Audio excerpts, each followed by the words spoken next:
Paper leak मामले से जुड़ी खबर, एनटीए ने माना पेपर लीक हुआ है। सुप्रीम कोर्ट की तरफ से यह कहा गया नीट यूजी परीक्षा फिर से होनी चाहिए। वकील की तरफ से कहा गया एनटीए ने फॉर्मल एसओपी फॉलो नहीं की। ये वकील की तरफ से कहा गया पेपर लीक हुआ है, ये एनटीए ने खुद माना है। ये सीजीआई की तरफ से कहा गया। अगर एनटीए ये मान रही है कि पेपर लीक हुआ है तो इसका मतलब क्या आने वाले वक्त में दोबारा से नीट एग्जाम हो सकता है? और अगर ऐसा होता है तो छात्रों के लिए बड़ी राहत होगी, उन छात्रों के लिए जो लगातार ये मांग कर रहे थे कि नीट परीक्षा दोबारा होनी चाहिए, फ्री नीट होना चाहिए।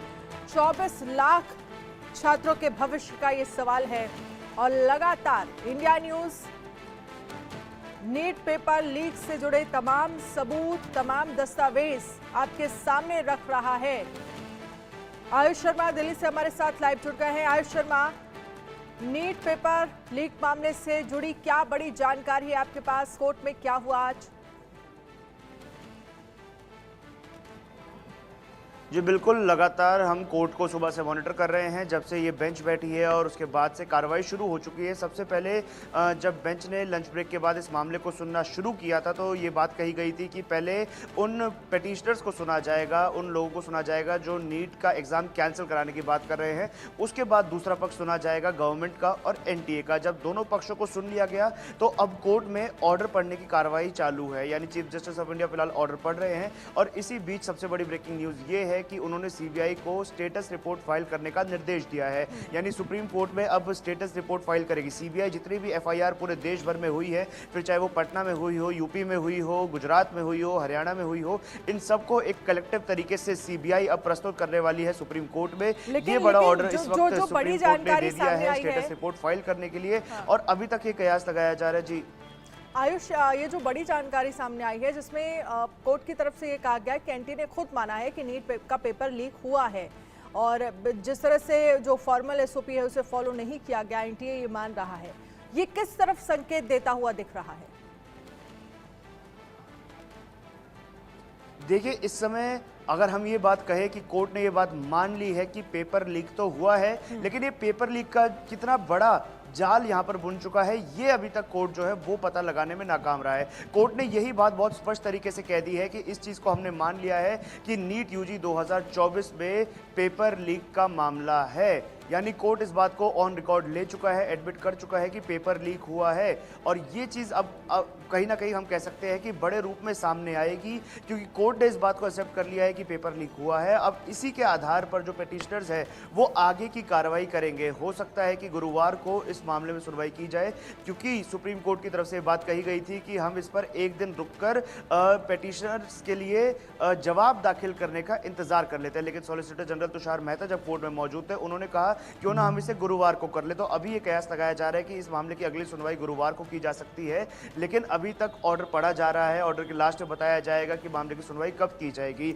इस वक्त यानी और अगर बात करें आज पूरे दिन में सुप्रीम कोर्ट को लेकर सबसे बड़ी खबर यही है कि सुप्रीम कोर्ट ने ये चीज मान ली है कि धांधली हुई है। अब यहाँ पर एक और बात अहम इस कड़ी से जुड़ी हुई सामने आती है, वो ये पहली बात ये कि सुप्रीम कोर्ट ने ये चीज मानी कि पेपर लीक हुआ है, लेकिन ये बात अभी तक पता नहीं चली कि कितने बड़े पैमाने पर ये पेपर लीक हुआ। क्या ये सिर्फ एक दिन पहले लोगों को सोशल मीडिया के जरिए पहुंचाया गया, या सुबह के वक्त बच्चों को ये पेपर देकर आंसर याद करने के लिए बोला गया? क्योंकि ये दो अलग चीज़ है। अगर रात को ही पेपर सोशल मीडिया पर वायरल हो जाता है, सोशल मीडिया पर सर्कुलेट होता है, तो ये बहुत बड़ी बात है, क्योंकि सोशल मीडिया पर कोई भी चीज़ आग की तरह फैलती है। लेकिन अगर सुबह पेपर लीक होता है और सिर्फ कुछ चुनिंदा बच्चों को पेपर प्राप्त हो पाता है और महज 1 घंटे पहले उन्हें सभी जवाब याद करने होते हैं, तो ये इतनी बड़ी बात नहीं है, क्योंकि ये बहुत सीमित है और कुछ सीमित लोगों की वजह से 24 लाख बच्चों का भविष्य खतरे में नहीं डाल सकते। ये बात सुप्रीम कोर्ट ने कही है। अब यहाँ पर दूसरी अहम बात ये हो जाती है जो आज सुप्रीम कोर्ट में कही, वो कि सुप्रीम कोर्ट ने ये तो मान लिया पेपर लीक हुआ, लेकिन इससे पहले वाली सुनवाई में सुप्रीम कोर्ट ने बात बोली थी कि अगर हमें 0.01%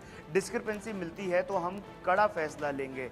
यानी डिस्क्रिपेंसी तो हुई है, ये बात सुप्रीम कोर्ट ने मानी। ये कोई एक राज्य का मामला नहीं है, सिर्फ और सिर्फ इसमें बिहार की इन्वॉल्वमेंट नहीं है, इसमें गौधरा का एक सेंटर भी शामिल है, इसमें राजस्थान का झालावाड़ भी शामिल है, इसमें उत्तर प्रदेश का प्रयागराज भी शामिल है। ऐसे तमाम जगह हैं जहां पर ये खबरें सामने आ रही हैं कि नीट पेपर लीक जो है वहां के तार यहाँ से जुड़े हैं, झारखंड भी शामिल है।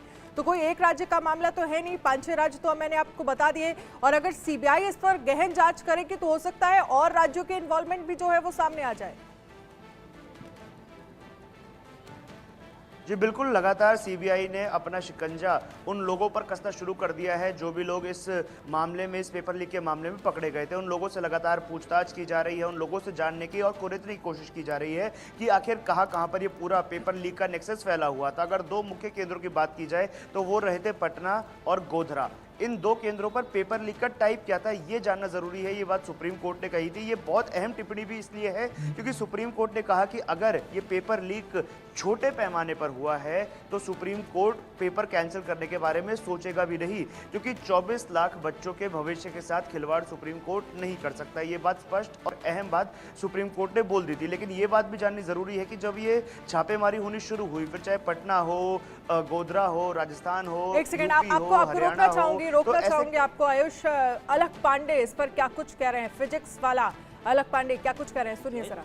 कि रीनीट किन बच्चों का होना चाहिए? क्या लिमिटेड पे बच्चों में पेपर लीक है या बहुत ज़्यादा बच्चों में लीक है? क्योंकि वो बार बार उन्होंने ये एम्फेसाइज भी किया कि 24 लाख बच्चों की ज़िंदगी का सवाल है और इतने सारे बच्चों का एक साथ रीनीट कराना लॉजिस्टिकली पॉसिबल नहीं है, प्रैक्टिकली पॉसिबल नहीं है। इतने सारे बच्चों का मेंटल स्टेटस क्या होगा, फिर से तैयारी कर पाएंगे? तो ओवरऑल अभी ये समझ में आ रहा है कि एक तो उन्होंने टाइम दिया है कि हमें टाइमलाइन बताइए कि पेपर कब आप बनाते हैं, कौन सी कमेटी बनाती है, 2 सेट्स ऑफ पेपर कैसे बनते हैं, डेट कब वो जाते हैं प्रेस में, किस प्रेस में जाते हैं उसका नाम नहीं बताइए उन्होंने कहा, वरना फिर तो अगले साल वहाँ भीड़ लग जाएगी। फिर वहाँ से पेपर वापस क्या दिल्ली आता है या सेंटर्स पे जाता है, सेंटर्स पे कैसे जाता है, वहाँ से बैंक्स पे कैसे जाता है स्टेट्स में, फिर वहाँ से सेंटर पे कैसे, पूरी चेन ऑफ कस्टडी जो पेपर की है उसको उन्होंने कहा कि हमें देखना है ताकि हम डिटरमाइन ये कर पाएँ कि पेपर लीक जो हुआ है क्या वो मॉर्निंग में हुआ था 5 में के, अगर मॉर्निंग में हुआ है तो किस टाइम में हुआ है, कितने टाइम पहले हुआ है पेपर से। अगर बहुत कम टाइम पहले हुआ है तो चांसेस कम है कि स्प्रेड हुआ होगा, और अगर थोड़ा ज़्यादा पहले हुआ है तो चांसेस ज़्यादा स्प्रेड हुआ होगा। और उन्हें ये कंक्लूसिव प्रूफ यही चाहिए अब कि पेपर कितने बच्चों में लीक हुआ है, पहुंचा है कि नहीं। बाकी एक और चीज़ बड़ी अच्छी बोली जो डिमांड हम सब भी बहुत टाइम से कर रहे थे, उन्होंने ये भी कहा है कि आप अपने डेटा की एक बार एनालिटिक्स की, ऑडिट वर्ड तो यूज़ नहीं किया, उन्होंने कहा अपना आप डेटा एनालिटिक्स पूरा चेक करिए और उसमें इरेगुलरिटीज़ ढूंढिए। कहीं ना कहीं ऐसे आपको पैरामीटर्स, रेड फ्लैग मिल जाएंगे अपने डेटा के अंदर कि ऐसा हो कि 700 के ऊपर जो नंबर है वहाँ पे नंबर ऑफ स्टूडेंट्स या percentile of students last year से इस ईयर ज़्यादा बढ़ा हो, जो कि है एक्चुअली है। इस तरह की चीज़ उन्होंने कहा कि आप डिटरमाइन करके देखिए कि आपके डेटा के अंदर क्या क्या रेड फ्लैग्स दिख रहे हैं जो हर साल नहीं होते थे। और ये भी कहा कि हो सके तो ये गवर्नमेंट मतलब आप खुद ना करके किसी और एजेंसी से कराएं, एनटीए खुद ना करे, कोई और एजेंसी करे, इस डेटा को ऑडिट करे, वहाँ से रेगुलरिटीज़ मिले। तो अभी तो इन्होंने ये बोला है वेडनेसडे तक का टाइम दिया है कि ये सारी चीज़ें सबमिट करें, फिर थर्सडे को उस पर ऊपर सुनवाई करेंगे। ओवरऑल ऐसा लगा कि सीजीआई साहब ने काफ़ी बच्चों की बात सुनी। सुप्रीम कोर्ट ने ये भी कहा, चीफ जस्टिस की अगर बात की जाए, कि उन्होंने कहा कि 24 लाख छात्रों के भविष्य का सवाल है, हमें हर चीज़ जो है वो तह तक जाकर देखना होगा।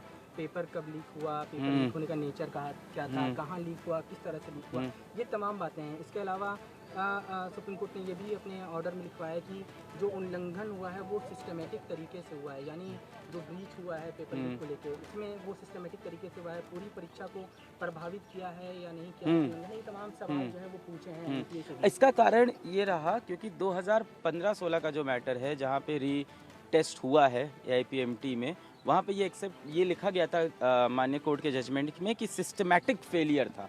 तो सिस्टमैटिक फेलियर के अंदर जब होता है तो उसके अंदर रीटेस्ट आपको कराना पड़ सकता है। तो ये डिटरमाइन करना चाहते हैं कि सिस्टमैटिक फेलियर है या कुछ लोगों की मैल प्रैक्टिसेस के अंदर इन्वॉल्व है। जैसे बिहार पुलिस की जब आप FIR की कॉपी पढ़ेंगे डिटेल में, मैंने कई बार पढ़ी, उसके अंदर लिखा हुआ है कि कुछ NTA के ऑफिशियल भी इन्वॉल्व थे, विच मीन सिस्टमैटिक फेलियर। इसीलिए शायद वो पूरी कस्टडी ऑफ पेपर जानना चाहते हैं कहाँ से कहाँ गया, कि इसके अंदर सिस्टमैटिक फेलियर है कि नहीं है। इसके सिवा गोधरा वाले मुद्दे पर भी काफ़ी देर चर्चा हुई है।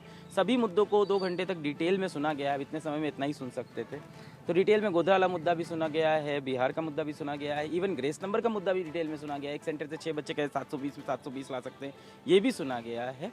तो हाँ, अब 24 लाख बच्चों की ज़िंदगी यहाँ पे दांव पे लगी, इसलिए सीजीआई ने कहा है कि एक बार में हम ये नहीं बोल सकते कि जाओ रीनीट कर लो।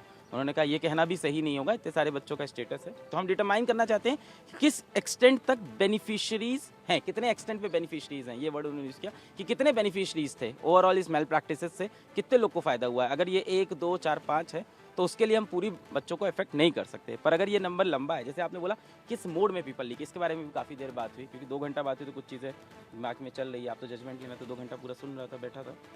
एक बड़ा अच्छा चीज़ उन्होंने ये भी बोला कि जो आप पेपर डिस्ट्रीब्यूट करते हो, जो chain of custody of paper है, जब आप प्रिंट पे जाता है, वापस दिल्ली आता है कि नहीं ये बताया नहीं उन्होंने। सॉलिसिटर जनरल ने कहा कि हम पूरा पूछ के सब चीज़ लाएंगे। उसके बाद पेपर क्या डिजिटली इलेक्ट्रॉनिक मीडियम से तो ट्रैवल नहीं करता है कहीं पे। अलक पांडे, याचिकाकर्ता को आपने सुना, उनकी तरफ से क्या कुछ कहा गया? उनकी तरफ से कहा गया कि कोर्ट ने ये पूछा कि कितने लोगों को पेपर लीक से फायदा हुआ है, कितनी बड़ी संख्या है छात्रों की, ये जानना जरूरी है। और जब प्रेस में पेपर जो है प्रिंट होने के लिए जाता है, उसके बाद कहाँ कहाँ पेपर जाता है, यानी कि पूरी कस्टडी ऑफ चेन जानने की कोशिश कोर्ट की तरफ से की गई। और इसी बीच बड़ी खबर, नीट पर अगली सुनवाई 11 जुलाई को होगी। सीबीआई जांच की स्टेट रिपोर्ट दाखिल करेगी। सीबीआई जांच जो है वो स्टेट रिपोर्ट दाखिल करेगी और अगली सुनवाई को लेकर जो जानकारी मिल रही है वो 11 जुलाई को अब मामले को लेकर अगली सुनवाई होगी। आयुष हमारे साथ ज्यादा जानकारी के लिए बने हुए हैं। आयुष, 11 जुलाई का दिन बताया जा रहा है जब इस मामले को लेकर अगली सुनवाई होगी और सीबीआई जांच की